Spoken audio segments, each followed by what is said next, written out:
Toque el botón instalar y espere unos instantes. La aplicación de Radio Caput ha sido instalada exitosamente. Busque el icono en su celular. Los quiero mucho, los aprecio y los admiro mucho, lo que hacen, los felicito. Y podrá escuchar la única y irreemplazable programación de Radio Caput. Sería un placer para mí, realmente. Radio Caput. Unidos y fuertes, luchamos por nuestros sueños, no importa el que dirán. Somos los sub-30 y vamos por más, no nos rendiremos, vamos a ganar, no nos rendiremos. Lunes a las 5 de la tarde. Radio Caput presenta sub-30. Radiocaput.com. Mientras todos duermen, algo muy extraño ocurre en los laboratorios químicos RX. Seguinos en Twitter, @Radio Caput, o en Facebook, Radio Caput. Un pueblo sin piernas, pero que camina. Columna vertebral. Estamos atrapados en la misma red. No vamos a quedarnos tirados en el piso sin intentarlo, todas las veces que sea necesario. Columna vertebral. Todos somos héroes anónimos. Los lunes a las 6 de la tarde. En Caput. Nuestra maestra Eve de Bonafini. En Caput Nos enseñó a pelear. pasan cosas. Amado Vudú. ¿Quién puede decir que nuestra democracia tiene padre cuando en realidad lo que tiene es madres? Las madres de nuestra democracia son las madres de la Plaza de Mayo, la madre de nuestra democracia es Eve de Bonafini. Ningún padre.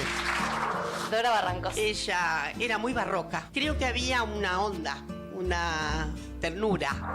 Ulises Gorini. No era políticamente incorrecta, era plebeya, hablando de los otros modales, de ese correr los límites de lo posible, de lo que se podía decir, de lo que se podía hacer. Era una profunda revolucionaria. ¡Eve de Bonafini! ¡Presente! ¡Ahora! ¡Y siempre! Radio Caput. Eve le dio mucho amor a Radio Caput. Esas cosas. Radiocaput.com. Estás conectado. Estás en Caput. Aquí comienza Mundo en Clave. Una mirada diferente sobre el escenario internacional. Con Hugo Gulman y Larry Levy. Mundo en Clave. En Radio Caput.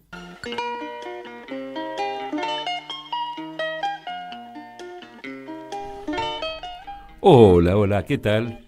Buenas tardes, ¿cómo están todos? Bueno, cuando suena esta música es porque está empezando Mundo en Clave. Y aquí estamos, como todas las semanas, tratando de ofrecer una mirada diferente sobre el escenario internacional.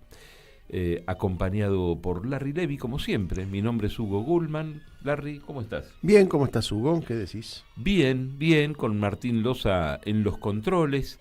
Como siempre, este programa será luego repetido a través de la radio pública de Marcos Paz. Va a ser repetido también a través de RPD Radio 97.5 de Oberá en la provincia de Misiones y también por Radio Pista Urbana. Y bueno, como siempre, tratando de profundizar acerca de un país. Y hoy vamos a tener un país particular, un país que tiene esta música que vamos a pasar, que para dar una pista imposible de sacar, se llama Bertaraf. Así es el nombre de este tema musical, Bertaraf.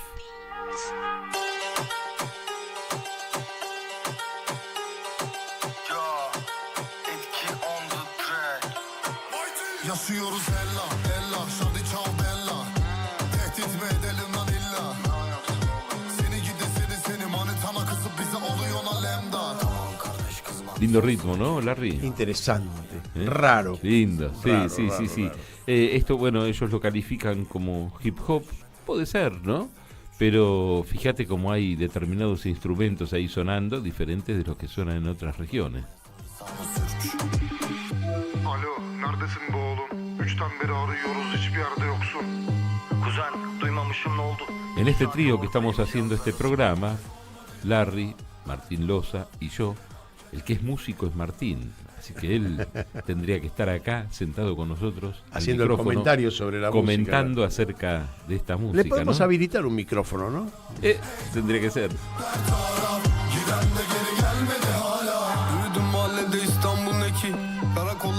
Igual, el idioma, ¿a qué te suena, Larry? No sé, la verdad que es un idioma sumamente extraño. La música te puedo decir, hay influencia de Oriente, hay influencia de Grecia. ¿Algo del Báltico habrá? Algo puede ser, sí. Pero básicamente el ritmo es un ritmo oriental, pero mediterráneo, no oriental lejano, ¿no? Tal cual.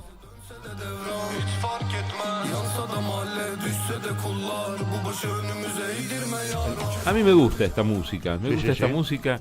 En un ratito quizá retomemos esta, si no retomaremos otra, pero mientras tanto, si les parece, escuchamos el editorial de Larry, que como siempre empieza con algunas pistas y después desenmascara el resultado.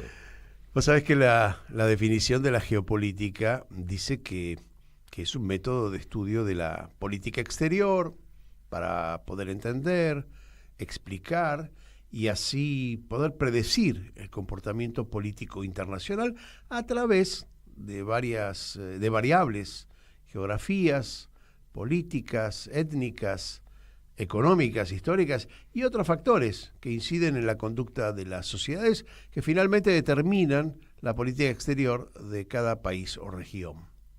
Y aunque la disciplina como tal es muy nueva, existe una buena cantidad de analistas profesionales y de gran nivel. Sin embargo, el grado de acierto de las predicciones está siempre relacionado con la reiteración sistemática de determinados movimientos analizados a lo largo del tiempo.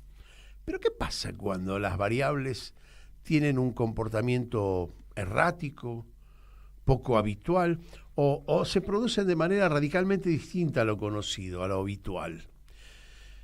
Hay eventuales formas nuevas de procesamiento y recepción de la comunicación, hay un envejecimiento y crisis de sistemas políticos conocidos, y hay eventos inesperados que sacuden el desarrollo económico. No importa las causas, pero sí se genera una nueva realidad. Entonces, no solo la geopolítica puede desconectarse de los hechos, también las otras disciplinas que entran en el campo del análisis comienzan a mezquinar respuestas, cuestionan las evaluaciones imprecisas y la incertidumbre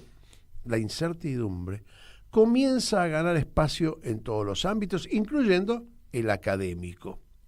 Quizás sean un poco exagerados todos estos enunciados, pero lo cierto es que los cambios, los sacudones y las crisis que vienen en aumento en las últimas décadas hacen que el análisis geopolítico resulte muy poco clarificador de lo que ocurre y de lo que va a pasar.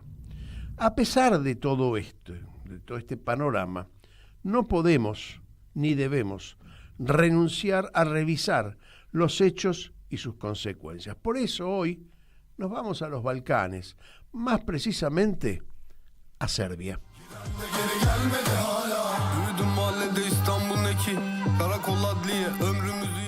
Bien, ahí está, de ahí proviene esta música, de ahí provienen algunas comidas riquísimas también, de las que hablaremos luego, ¿no? Por supuesto, hablaremos luego de eso, porque ahora, en lo inmediato, lo que vamos a hacer es transmitirles una entrevista que pudimos hacer ayer con Larry, con un especialista en la región, justamente.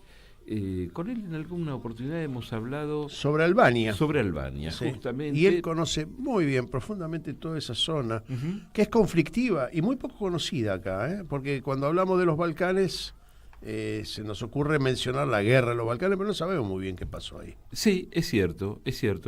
Parte de eso es está integrado en este reportaje. Exactamente. Porque también abordamos este tema. Se trata de Marcelo Brignoni, que es periodista, es analista internacional y muy estudioso de toda aquella región en la que estamos hoy profundizando. Con él conversamos esto. Marcelo Brignoni, muchas gracias por atendernos. Aquí en Buenos Aires estamos Hugo y Larry. La primera pregunta que hacemos siempre es: ¿cómo está el país al que nos estamos refiriendo? ¿Cómo está hoy Serbia? Mira, está bastante convulsionada, lo cual no pareciera una novedad. Digamos, la región de los Balcanes, de lo que en algún momento fue Yugoslavia, fundada ya por 1918, es una región que ha sido históricamente inestable. No sé si desde siempre, pero por lo menos de hace 150 años. Gran parte de los conflictos que tuvieron origen europeo y global después se originaron en esa zona, tanto la Primera Guerra Mundial como la Segunda, la Primera Guerra de los Balcanes sobre la segunda década del siglo XX. Y en realidad Yugoslavia tuvo una situación de estabilidad como tal, producto de un liderazgo extraordinario y absolutamente irrepetible, que fue el liderazgo de Josip Broz Tito, digamos, después de la Segunda Guerra Mundial. Tito, un militar comunista croata con una capacidad política absolutamente extraordinaria, fue el que lideró Yugoslavia y la mantuvo en un escenario de influencia internacional y de estabilidad política absolutamente irrepetible antes de Tito e irrepetible después de Tito. Y en realidad, con su muerte en 1980, ya no hubo manera de que ningún otro étnico, por llamarlo de alguna manera, pudiera dar cuenta de la totalidad de Yugoslavia. No solo que ningún croata después de Tito podía gobernar Yugoslavia, sino que mucho menos ningún serbio podía gobernar Yugoslavia, porque por otro lado, Croacia jamás lo hubiera admitido. Y por otro lado, las guerras, los rasgos y los rastros de las distintas estrategias de colaboración o de confrontación con los nazis durante la Segunda Guerra Mundial son marcas que están trazadas muy profundamente en esas regiones, inclusive no solo en términos políticos, sino también en términos familiares, interfamiliares. Es una región muy compleja que habla idiomas diferentes, inclusive regiones de la vieja Yugoslavia, como Kosovo, que aún sigue sin ser reconocida por Serbia como país independiente. Era una región centralmente, étnicamente, idiomáticamente albanesa, lo sigue siendo. Es decir, Serbia es un lugar muy complejo y que además su situación de aislamiento y de movimiento y pensamiento absolutamente refractario para con Occidente se aceleró mucho cuando fue, digamos, la situación de la OTAN de bombardear Europa. Fue la primera vez de bombardear Yugoslavia, digamos, fue la primera vez que Estados Unidos bombardeó Europa después de la Segunda Guerra Mundial.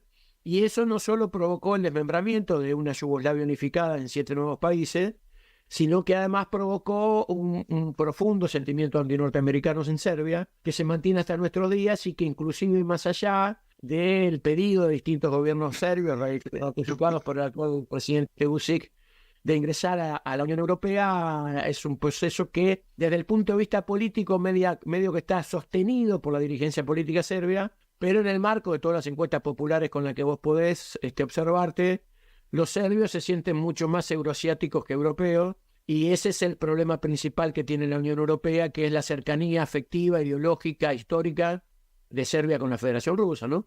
Y ahora con la guerra con Ucrania, ¿cuál es la posición política asumida por los... Bueno, esa fue una de las cosas que más tensionó el pedido de ingreso de Serbia a la Unión Europea, que todavía está pendiente, que lleva ya 10 años de tramitado, y que en realidad el presidente Vučić, que es el actual presidente, medio que él le dio continuidad a ese pedido como un estándar de política de Estado local, pero nunca fue algo que medio que lo deslumbró. Inclusive en determinadas oportunidades dijo que aún ingresando a la Unión Europea, Serbia de ninguna manera renunciará a esa política autónoma, lo cual es un oxímoron, porque digamos, la Unión Europea tiene como condición principal del ingreso la aceptación de las líneas de política exterior del Consejo Europeo y sobre todo de la Secretaría de Relaciones Internacionales, que hoy por hoy la lleva adelante un socialista obrero español de doble nacionalidad, que también es argentino, que es Josep Borrell.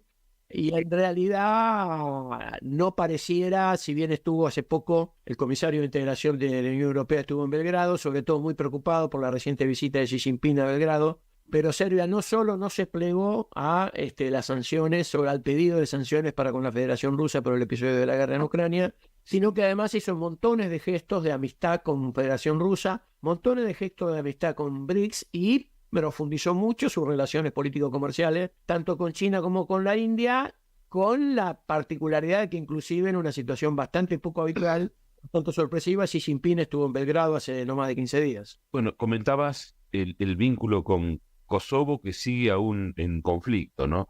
Pero con el resto de los países, de los vecinos con los que tuvo conflicto, ¿pudo saldar deudas? ¿Estableció buenos vínculos? ¿Sigue habiendo alguna hostilidad? Mira, hay una situación histórica entre Croacia y Serbia que yo creo que a lo mejor que se puede aspirar es a una situación de convivencia pacífica.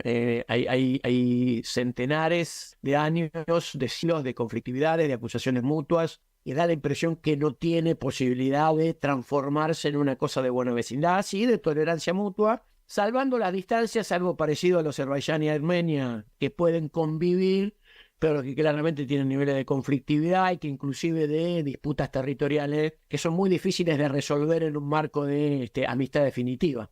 Lo que está claro es que el eje de toda esa región, que son claramente Croacia y Serbia, el resto de los países que formaron parte de Yugoslavia y que ahora tienen una situación independiente, son países mucho menos importantes en términos de su influencia histórica y en términos de su influencia internacional, y sobre todo lo que tiene que ver con posicionamiento, digamos. Croacia claramente es un país con una línea de trabajo muy preeuropea, de centro-derecha a derecha, muy vinculado con las políticas exteriores de Alemania, y Serbia claramente lo contrario, con lo cual, digamos, no hay en el corto plazo una idea de... Inclusive la integración económico-comercial entre Serbia y Croacia es bastante baja, tratándose de dos países limítrofes. Justamente te iba a preguntar eso porque también la integración de la que hablas, política y económica, tiene que ver con las etnias y religiones contenidas históricamente en la zona, entre croatas, serbios, bosnios, musulmanes, cristianos. Hay ahí una ensalada que nos cuesta desde Argentina mirar, que fue el conflicto en los Balcanes finalmente, ¿no?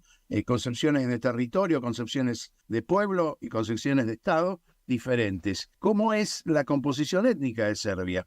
Mira, Serbia hoy es un país bastante homogéneo en sus 6 millones, casi 7 millones de habitantes. Bueno, hay muchos que dicen, a lo mejor con un grado de maldad, que ahora es un país homogéneo porque hubo limpieza étnica de todos los tipos. Exacto. Contra aquellos que no participaban de esa homogeneidad. Inclusive ha habido en estos días un episodio bastante complejo porque, digamos, si bien hay una pretensión de casualidad, había un viejo proyecto para declarar el Día del Genocidio de Srebrenica como un Día Internacional de Conmemoración de los Derechos Humanos, en Srebrenica, que es una zona que ahora está en una zona de litigio, que para algunos es Kosovo, para los serbios forma parte de Serbia. Es una ciudad donde en principio se llevó adelante y se consolidó la matanza de miles y miles y miles de musulmanes, y este proyecto que estaba un poco durmiendo en los cajones de Naciones Unidas, la Asamblea General de repente lo sacó de los cajones el último 23 de mayo y lo declaró casualmente pocos días después de la visita de Xi Jinping a Belgrado. Vos sabés muy bien, Larry, que en la política internacional todo es casual y nada es casual a la vez. Exactamente. ¿Cómo resuelven el tema de la no salida al mar? Bueno, eso yo creo que es uno de los grandes temas de la discusión sobre la independencia de Kosovo. Si Kosovo no es independiente y es una provincia serbia, se puede plantear alguna estrategia por su cercanía de salida al mar propio. Si Kosovo es otro país, Serbia es un país inexorablemente mediterráneo, un país que inclusive tiene muchas zonas en ruinas después de los bombardeos del 99. Aún en Belgrado hay tours turísticos que te llevan a ver las ruinas de los bombardeos de Belgrado. De hecho, gran parte de la reconstrucción de Serbia fue financiada, paradojalmente, por algunos deportistas de élite. Serbia tiene la característica que tiene una situación de patriotismo muy desarrollada, aún en cosas que están poco acostumbradas para nosotros. Por ejemplo, Novak Djokovic, tal vez el mejor jugador de tenis de la historia, ha aportado millones y millones de dólares para la reconstrucción de Belgrado en distintos lugares. Del mismo modo que determinados jugadores de básquet han hecho lo mismo. Hay una situación emocional y de liderazgo de toda la población de los Balcanes, que se manifiesta inclusive a través de la historia, cuando Yugoslavia era un país unificado, en el país número 2 en el ranking mundial de básquet y en el país número 5 en el ranking mundial de fútbol. Esto en un país pequeño. Aún hoy Serbia, con 6 millones de habitantes, tiene participación en la Liga de los Deportes de vóley, de básquet, de tenis, de fútbol, poco habituales para un país de esas características, con esa tradición de destrucción reciente. Además hay determinadas características en toda esa zona, digamos, no solo en la zona de los Balcanes, sino inclusive más allá, en la zona de Georgia, en la zona de la propia periferia de lo que fue en algún momento la Unión Soviética, que hay determinadas características particulares y emocionales, producto de poblaciones que han sido muy vapuleadas y que han sufrido mucho a lo largo de los siglos, que le dan un vigor y una característica de superación que es algo que no ha podido resolver ninguna de las políticas coloniales de soft power llevado adelante por Estados Unidos en la región. Haciendo eco de lo que estás diciendo, te voy a pedir un ejercicio de síntesis, porque en la Argentina y en muchas partes no se entendió muy bien cuál fue el conflicto de los Balcanes. Y si ponemos el acento, digamos, la centralidad en Serbia y Croacia, que aún hoy hay algunas escaramuzas en la frontera, ¿podrías hacer una síntesis pequeñísima, cortita, de qué se disputaba en ese momento? Obviamente hay muchísimos libros escritos, muchísimos pensadores que tienen una mirada mucho más profunda y mucho más precisa que la mía. Mi opinión es que el punto central de la guerra de los Balcanes, de esta última, está vinculado básicamente a que Yugoslavia a finales de la década de 70 ya era prácticamente un país ficticio. Era un país que estaba ordenado alrededor de un liderazgo que lo contenía, en un montón de diferencias y de discusiones étnico-religiosas, históricas, políticas, que subyacían bajo esa placa tectónica. Y a la muerte de Joseph Broz Tito en 1980, no hubo manera de que otro liderazgo, ya sea croata, ya sea serbio, los únicos países en condición de poder liderar lo que Yugoslavia era, pudiera sintetizar esa nueva etapa. O sea, la muerte de Tito, para mí, si bien no es precisamente la fecha que plantea el desmembramiento de Yugoslavia, la muerte de Tito indica el final de la tolerancia serbia a un jefe de Estado croata y la búsqueda de una situación independiente de destrucción de la vieja Yugoslavia. Pero ahí las grandes potencias intervinieron para apropiarse del espacio. Mirá, en eso inclusive hay una situación de colaboración de otros países de no tan importancia para con Serbia en su disputa con Croacia, algo parecido, salvando toda distancia y con un ejercicio absolutamente autoritario de reflexión, a lo que significó la llegada de Hernán Cortés a México. Digamos, Hernán Cortés llega a Tenochtitlán con colaboración de todas las etnias que habían sido masacradas por los aztecas, y bueno, un poco Yugoslavia se desmembra a partir de que todos los países que habían sido sometidos por ese liderazgo global yugoslavo-croata deciden que había que acompañar a Serbia en la destrucción de Yugoslavia, porque no había nada que buscar en el futuro de Yugoslavia. Esto obviamente contó con la colaboración de Estados Unidos, porque Estados Unidos tiene, con solo ver lo que es el mapa de América del Norte, la cantidad de países que hay en América del Norte y la cantidad de países que hay en América Central, es fácil descubrir que el negocio de Estados Unidos es la multiplicidad de liderazgos confrontados entre sí. Y la fragmentación. ¿Y cómo juega China en el vínculo con Serbia y cómo juega Serbia con China? Mira, China está en un planteo que inclusive ahora se ha demorado por el conflicto en Ucrania, que es el viejo planteo, el viejo planteo retomado, porque en realidad, más allá de que Xi Jinping es un líder histórico, el planteo del One Belt, One Road, de la ruta de la seda, no es algo nuevo que se le haya ocurrido a China en estos días, sino que es algo milenario que ha sido reformulado y adaptado a la realidad. Y en ese formato, China, en esa hipótesis de ruta de la seda, necesita aliados fuertes europeos, y Serbia es uno de ellos, del mismo modo que se está dando también políticas de similar características con otros países de la vieja Europa del Este, básicamente con Hungría y básicamente con Rumania, tratando de tener aliados confiables en un territorio que les es absolutamente hostil, y en un momento como el actual, donde la decadencia de la Unión Europea es absolutamente manifiesta y donde la Unión Europea es hoy tal vez solo una dirección del Departamento de Estado norteamericano a cargo de un burócrata de Milwaukee. Sí, una sumisión completa a la OTAN. Te quería preguntar entonces, económicamente, la simpatía que tiene Serbia por el BRICS, algo que para nosotros ahora está medio cortado. ¿A Serbia esa posición económica de los BRICS, de cierta independencia de los grandes poderes centrales, le resulta posible y beneficioso para su producción? Mira, en principio sí, de hecho la visita de Xi Jinping tiene mucho más connotaciones tanto económicas como políticas, pero en realidad yo veo complejo eso porque en realidad para poder ingresar a los BRICS, Serbia tendría que abandonar su petición de ingresar a la Unión Europea, lo cual me parece que más allá de la popularidad que el presidente Vučić tiene por estos días en Serbia, sobre todo por el hecho de ser un gobierno parlamentario, que habitualmente son gobiernos más inestables que los gobiernos presidencialistas, me parece que por el momento yo no veo que sea una alternativa cercana ni para Serbia ni para voluntad de los BRICS, digamos, de lo que uno conoce. La defección de Argentina tiene de parte de las principales cancillerías de los BRICS, que básicamente son la de India, la de Rusia y la de China, la idea de entusiasmar en esa política a México, para ser el reemplazante de Argentina, y por otro lado porque hay una cantidad de situaciones producto de la salida de Argentina de los BRICS que van a hacer que nuestra situación se deteriore de manera manifiesta. De hecho, está confirmado que la ruta interoceánica, que en algún momento tuvo un trazo que pasaba por el norte de Argentina, ya prácticamente está confirmada que va a ir desde el sur de Perú al aeropuerto de Santos en Brasil, con lo cual, digamos, el futuro de Argentina es un enclave colonial extractivista, al mejor ejemplo de la Potosí del siglo XXI. Veo que no sos optimista con respecto al futuro económico nuestro. Te hago una última pregunta para irse. Tengo una última reflexión. Yo tenía un profesor en la universidad muy lúcido que se llamaba Ricardo Petraca, que él solía decir que un optimista es un pesimista mal informado.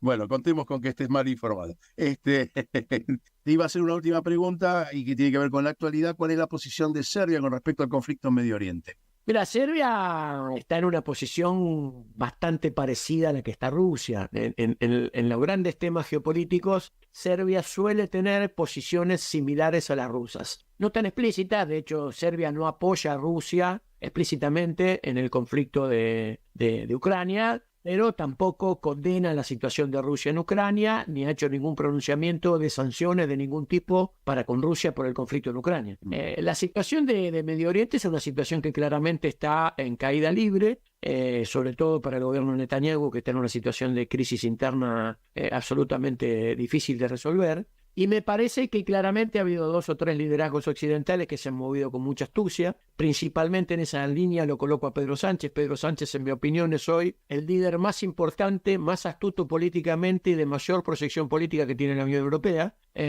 No porque sea más de izquierda o menos de izquierda que los demás, sino básicamente porque es el que mejor entiende la etapa y es el que mejor entiende que de ninguna manera la Unión Europea puede estar absolutamente sometida a Estados Unidos, porque claramente esto significaría su ruina final. En ese sentido, con mucha astucia, sin confrontar con Estados Unidos en los grandes trazos, en la OTAN, en la condena a Ucrania, en la participación en Marruecos y demás, hace este tipo de gestos, como el hecho de que el próximo martes va a declarar el Consejo de Ministros español como Estado soberano a Palestina y va a volver a propiciar su ingreso a Naciones Unidas. Pero lo que te quiero decir que en este marco me parece que el futuro del conflicto de Gaza inclusive puede llegar a ser opuesto al presidente Biden si no tiene una acción rápida. Digamos, uno de los principales focos de contrariedad y de condena a la actuación del gobierno de Netanyahu en la Franja de Gaza es el movimiento judío estadounidense, sobre todo el movimiento judío de las costas, en Nueva York y en Los Ángeles. Y bueno, esto no se ve mucho en Argentina porque, digamos, el grueso de las instituciones judías argentinas han sido tomadas por la derecha, digamos,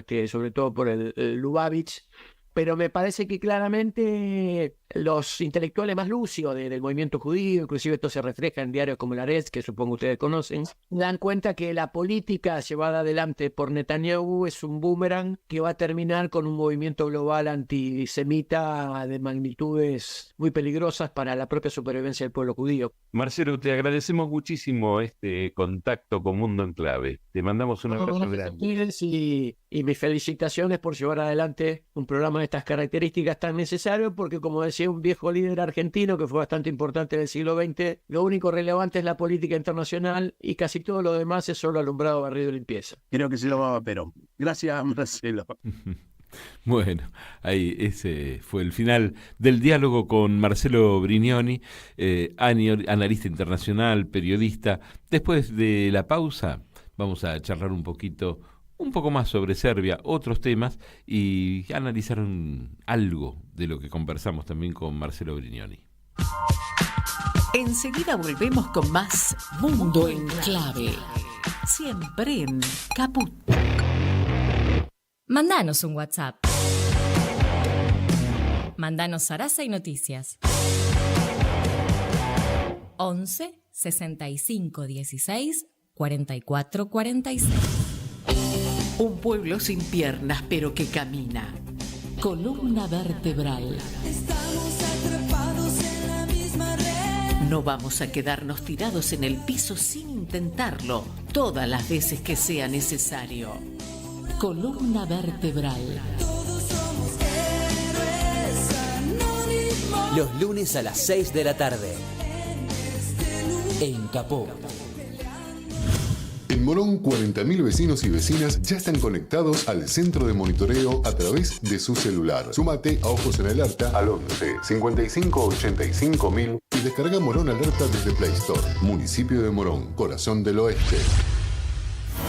Unidos y fuertes, luchamos por nuestros sueños, no importa el que dirán. Somos los sub-30 y vamos por más, no nos rendiremos. Vamos a ganar, no nos rendiremos. Lunes a las 5 de la tarde. Radio Caput presenta sub-30. Manda un mensaje de WhatsApp al 11 3205 8813. Infosiberia. Las noticias en tu celular. Manda un mensaje de WhatsApp y recibilo gratis todas las mañanas. Infosiberia. Las noticias en tu celular.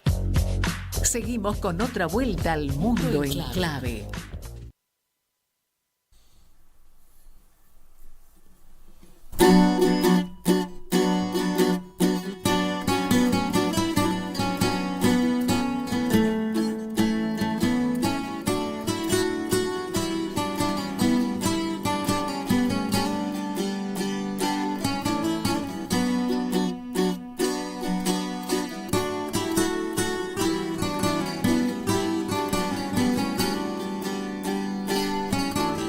Está lindo esto, Larry.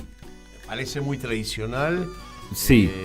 Y Sí. ahí entró la parte que más me gusta, que es los vientos. Ajá, sí. Me parece mucho más Ahí está sonando un clarinete. Ahí ¿no? lo que pasa es como más Europa, Ujú, ¿no? Un poquito más adentrado en la ubicación, con menos influencia de lo oriental. Pero bueno, es una mezcla. Bueno, de eso se trata toda esa zona, ¿no? Es decir, hay movimientos históricos que confluyen en diferentes composiciones étnico-religiosas, ¿no? Estábamos conversando durante la pausa acerca de Serbia, que obviamente proviene de lo que fue Yugoslavia.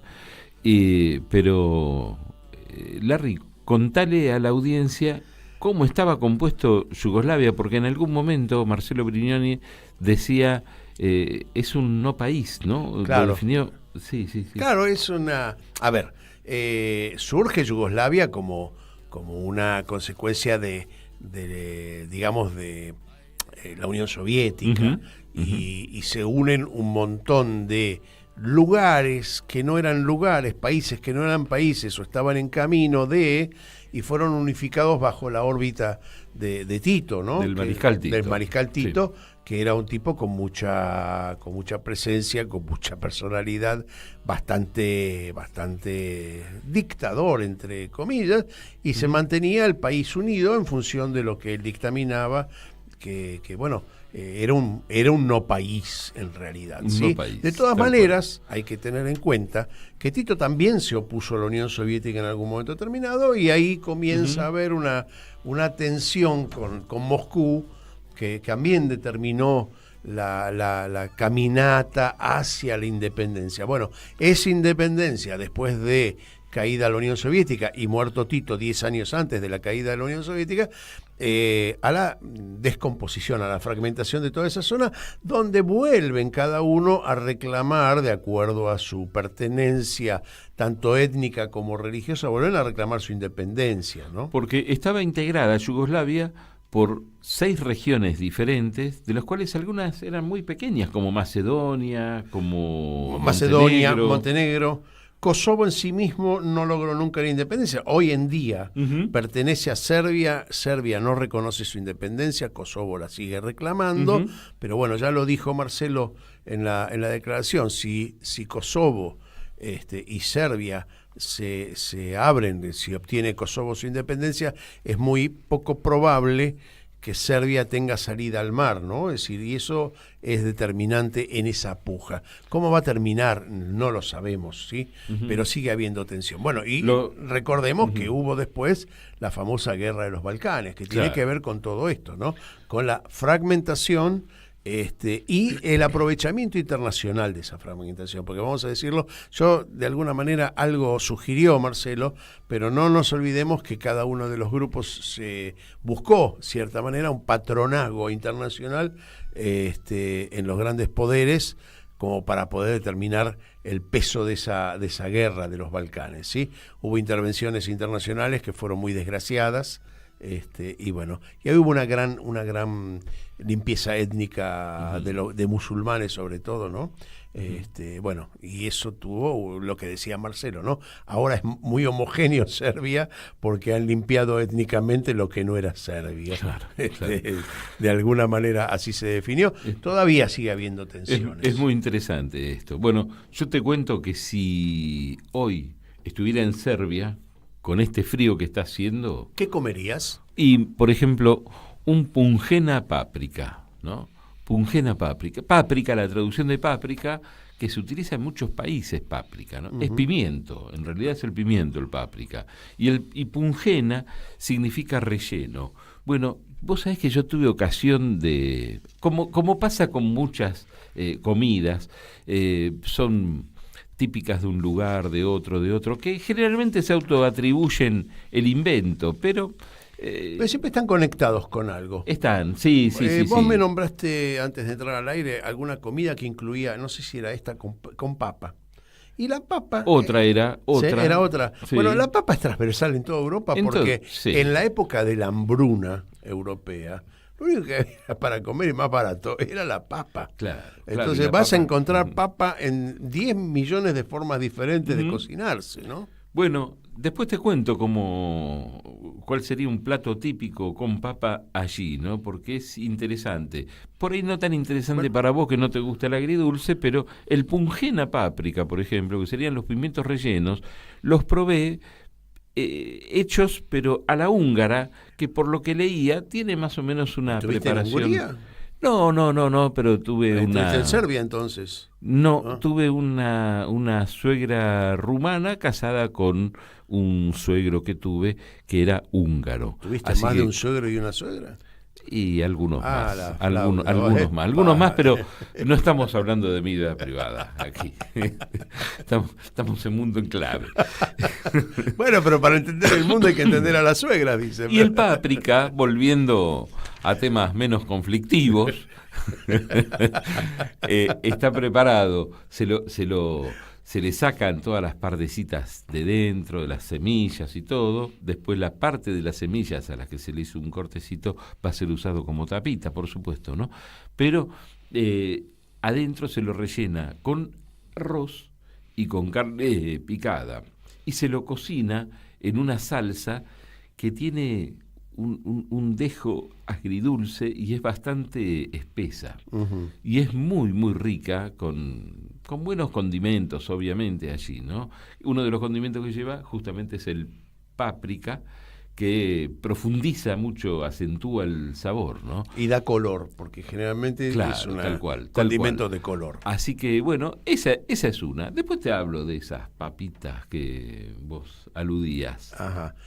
Bueno, vamos a algunos datos que tienen que ver con la economía y con la cuestión geográfica. ¿Cómo te imaginas que es de tamaño Serbia?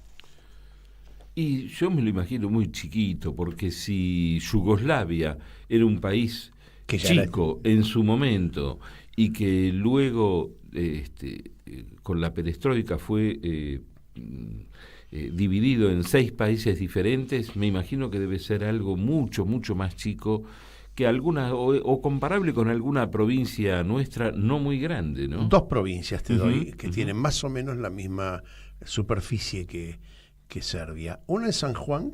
Mira. Y la otra es Corrientes, ¿sí? Rondan entre los 88.000 a 90.000 kilómetros cuadrados, más o menos. Ahora, ¿qué pasa? Tienen una población de 6.700.000, casi 7 millones de habitantes, lo que da un porcentaje, por supuesto, muy superior de densidad poblacional a lo que tenemos aquí en la Argentina. En términos económicos, es una economía poco desarrollada, con un PBI más o menos una 10ª parte de la Argentina, un poco más, son 63.000 millones de dólares, mientras la Argentina son 500.000 más o menos, lo cual te habla de una economía pequeña, con un ingreso per cápita. Eso no significa que ganen eso, sino que el ingreso del Estado es per cápita de 9.500 dólares anuales, mientras que en la Argentina tenemos por lo menos hasta hace un año, no ya, de 11.000 dólares. Y el crecimiento del PBI es más o menos estimado lo que está pasando en el mundo. Digo en el mundo más capitalista, más moderno, no estoy hablando de África, ni estoy hablando de los países orientales más pobres. Estamos hablando de un 2% de crecimiento, entre 2 y 2,5% de crecimiento del PBI a nivel nacional. El gasto público, fíjate, lo hablábamos antes de entrar al aire, ¿no? Yo te contaba que había detectado a lo largo de este programa, ya hace mucho que lo estamos haciendo, cuánto invierten los países en educación y en salud. Y en general podríamos establecer ciertos parámetros que dan cierto número, habitual.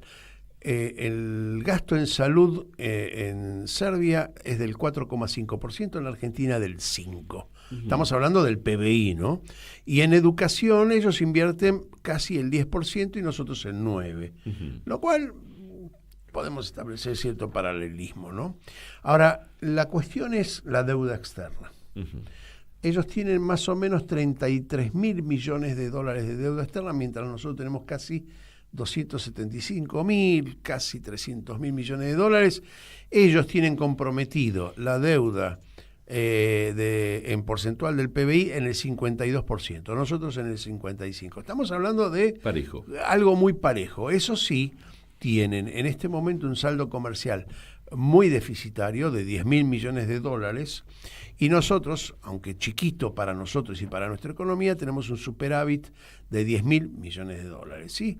Entonces ahí vemos la diferencia de una economía bastante más desarrollada o menos desarrollada. Nosotros tenemos una economía bastante más desarrollada. ¿Qué significa esto? Que ellos, los principales productos de exportación que tienen son cosas, de terceros: automóviles, hierro y acero, productos agrícolas y equipo eléctrico. Y tienen que importar maquinaria y equipo, y tienen que importar combustible, aunque ahora en los titulares de los diarios hoy sabemos que la Argentina tiene que importar gas porque el cálculo lo hicieron mal o deficitariamente, pero bueno, no es lo habitual, ¿sí? Ellos tienen que importar combustibles, productos químicos que son para la elaboración, para el desarrollo, y vehículos también, porque fabrican algunos vehículos. Más o menos ese es el cuadro económico. Tienen un salario mensual un poquito más alto que el nuestro, ¿sí? Estamos hablando de $650, nosotros tenemos 500, pero claro, nuestra población es mucho mayor, ¿no? Evidentemente. El índice de desocupación ronda el 9% y nosotros tenemos el 10%. Yo creo que dentro de par de meses nosotros vamos a tener cerca del 12%. ¿Su base de ingresos cuál es? Bueno, es lo que los automóviles, hierro y acero y productos agrícolas, ¿sí? En un clima que no es el mejor y una tierra que no es la más, la más pródiga, pero bueno, yo creo que tienen una autogestión o un autoabastecimiento de comida suficiente a base de un régimen bastante pobre también, como es todo el europeo, viste, que como yo digo, es a base de papa, ¿no? Sí. Pero bueno, digamos que está inmerso en una discusión para entrar a la Unión Europea. Hace muchos años que han pedido el ingreso, todavía no han cumplido con todo y no están muy preocupados por el tema. Si no hay una intención, ya lo dijo Marcelo. Lo dijo Marcelo. ¿sí? No hay una cosa que los combine a entrar rápidamente a la Comunidad Europea. Y tiene intenciones que, bueno, podemos escuchar un poquito de música o saber algo para que yo me quede después con un minuto para cerrar y explicar un poquito de lo que pasó con los Balcanes, porque nosotros escuchamos la guerra de los Balcanes, pero no fue la primera. Te cuento, por ejemplo, vos hablabas de la comida y es interesante, porque tienen algunas características distintas de nosotros, que cuando pedís algún plato principal allí, vos pedís, suponete, la carne, pero no viene acompañada, es la carne. Lo otro se pide aparte, todo se pide aparte. No hay guarnición, como se dice acá. Claro, se tiene en cuenta que solamente la carne que se va a servir, carne, el pollo o lo que sea, ¿no? Tiene una gastronomía muy variada, porque obviamente tiene la influencia del Báltico, tiene influencia del Mediterráneo, después tiene... Del Adriático, porque tiene ahí Italia y no más. ¿Sí? Pero después, por ejemplo, su abastecimiento de pesca, los pescados, justamente tiene la característica de tener más que nada los pescados de río, porque al no tener salida al mar, toda su industria pesquera está relacionada con los ríos, ¿no? Y bueno, tiene comidas muy ricas. Cuando hablábamos de las papas, por ejemplo, yo te quería mencionar una que se llama knedle.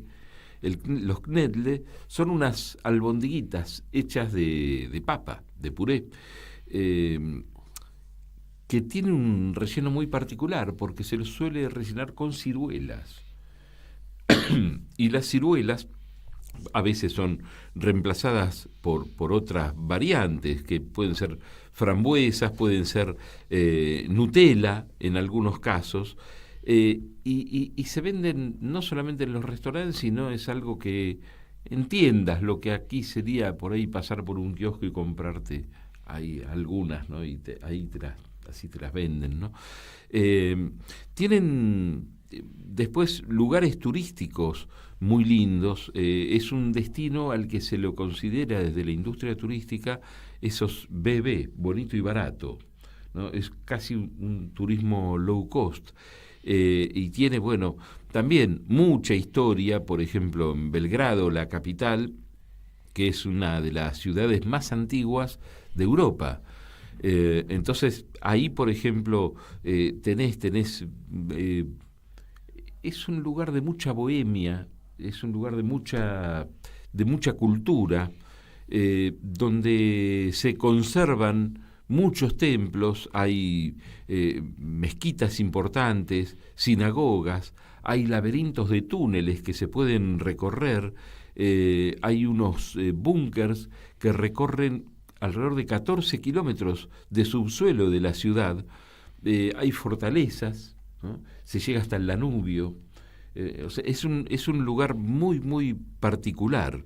Y hay muchos otros lugares muy bonitos, hay parques nacionales también, donde tienen una gran variedad de fauna y de flora. Y dentro del circuito turístico es curioso porque en Europa está lleno de ese tipo de visitas. Belgrado, la destruida Belgrado de la guerra de los Balcanes, hoy es parte del circuito turístico. Lo contó Marcelo en la entrevista. Tal cual, y me parece que nosotros no estamos acostumbrados a ese tipo de circuito turístico, pero Europa, que ha vivido varias guerras, está muy acostumbrado. Inclusive Sarajevo también ha hecho del lugar donde se desató la Segunda Guerra Mundial, con el asesinato del archiduque Francisco Fernando de Austria, que se produjo en Sarajevo y generó la Primera Guerra Mundial. La Primera Guerra Mundial. También ese lugar es un lugar de visita turística. Bueno, así como lugar turístico son los campos de concentración. La mayoría de los campos de concentración en Europa son espacios turísticos, ¿no? Donde también en cada colectividad, toda la humanidad estuvo afectada, pero hay algunas colectividades que particularmente lo fueron y que siempre hubo un debate interno si se deben visitar esos lugares o no, ¿no? A mí me parece importante que sean parte de la memoria, así como esto es una digresión absoluta, ¿no? Pero así como considero que la ex-ESMA que sea un espacio para la memoria y que claro, ojalá, pero no constituye algo turístico, sino tiene un fundamento de conmemoración. Pero tiene una conmemoración y una reconversión a hechos y procesos culturales en este momento, y que también, si bien no es un espacio netamente turístico, se pueden recorrer los rincones por donde estuvo operando la represión, y me parece que es interesante porque se revaloriza la memoria y se revaloriza y se reconvierte un hecho tan dramático como lo que fue en procesos culturales. Ojalá la resistencia, y esto no tiene que ver con nuestro programa, ¿no? Obviamente, pero ojalá que pueda haber una fuerte resistencia para que sobreviva todo esto al actual gobierno de Javier Milei, que obviamente va en contra, ¿no?, de todos esos derechos adquiridos, ¿no?, por nuestra sociedad. Pero bueno, vuelvo a Serbia, vuelvo a Mundo en Clave y dale, comentá lo que querías comentar porque me parece interesante, y así tenemos el tiempo suficiente. Creo que las pautas y los mojones históricos de Serbia están relacionados en principio con el 14, la guerra, pero después en el 45, porque Joseph Broz Tito, el mariscal, fue el líder de la resistencia en esa zona con respecto al nazismo, y quedó constituido como una sola Yugoslavia a partir de esa resistencia, ¿sí? Entonces quiere decir que el mojón histórico de lo que Serbia fue en la modernidad, digamos en el siglo XX, comienza con la constitución de Yugoslavia, ese país que nunca fue país, por llamarlo de alguna manera o por decirlo de alguna manera. Y a la muerte de Tito en 1980 comienza un proceso en el que no se encuentra el norte de toda esa zona y comienza ahí. Y cuando cae la Unión Soviética en el 91, ahí comienza la verdadera fragmentación de Yugoslavia, constituyéndose en varias cosas. Entre ellas, mira, Eslovenia también formaba parte y tenía ahí, y ahí se decretó su independencia.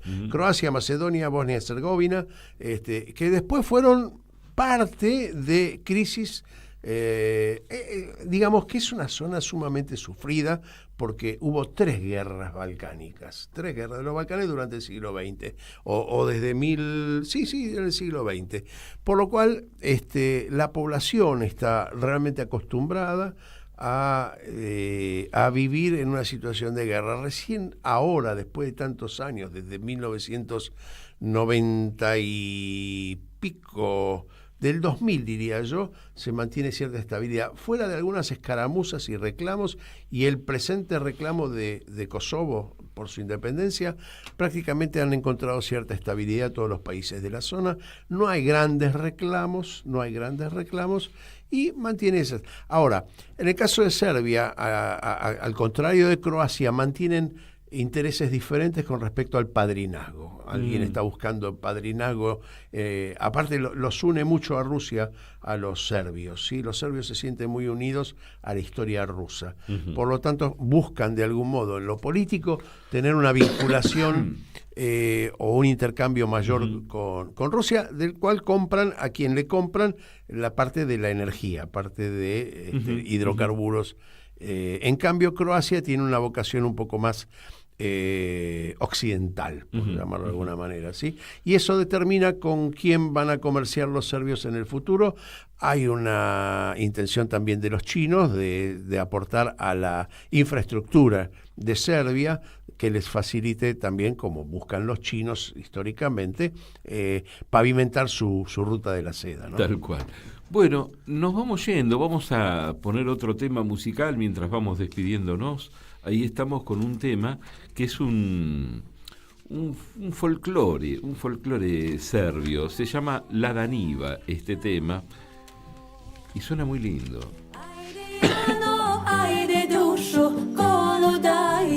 Es alegre, es un tema festivo. Y bueno, así que nos vamos despidiendo. Tiene pinta de popular, ¿no? Esta música. Sí, una música muy popular, es folclore. Claro. Es folclore serbio. Gracias, Martín Loza, en los controles, como siempre. Esperamos el diagnóstico sobre la música después. Gracias a las emisoras que después van a repetir este programa, Mundo en Clave, como la 90.5, la radio pública de Marcos Paz, como la 97.5, Radio Oberá Misiones, la RPD Radio, y Radio Pista Urbana, que también lo repite en distintos horarios. Larry, nos vamos yendo. Nos encontramos la semana que viene. La semana que viene, lunes, otra vez, 16 horas, para los que escuchan por Caput. ¿A qué hora en Marcos Paz? En Marcos Paz, los martes a las 4 de la tarde. ¿Y en Oberá? A las 20 horas los días miércoles. Bien. Bueno, muchísimas gracias por acompañarnos. Hasta la semana que viene. Este fue otro encuentro de Mundo en Clave.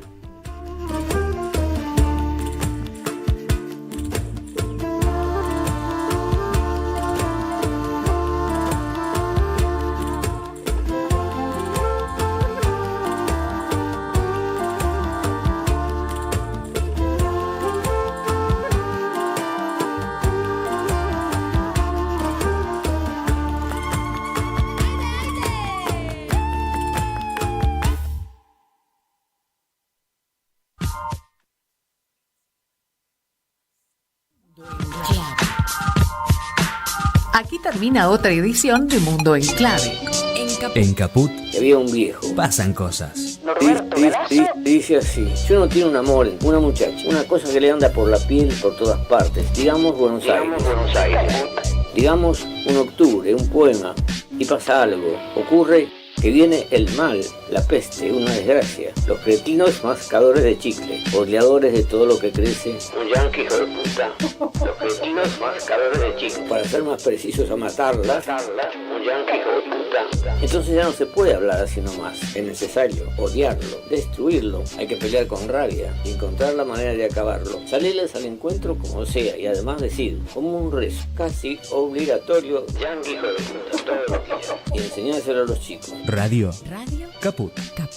Por amor a la vida, nada más, simplemente. Esas cosas. Norberto Galazo en Caput. ¿Querés arrancar la mañana bien informado?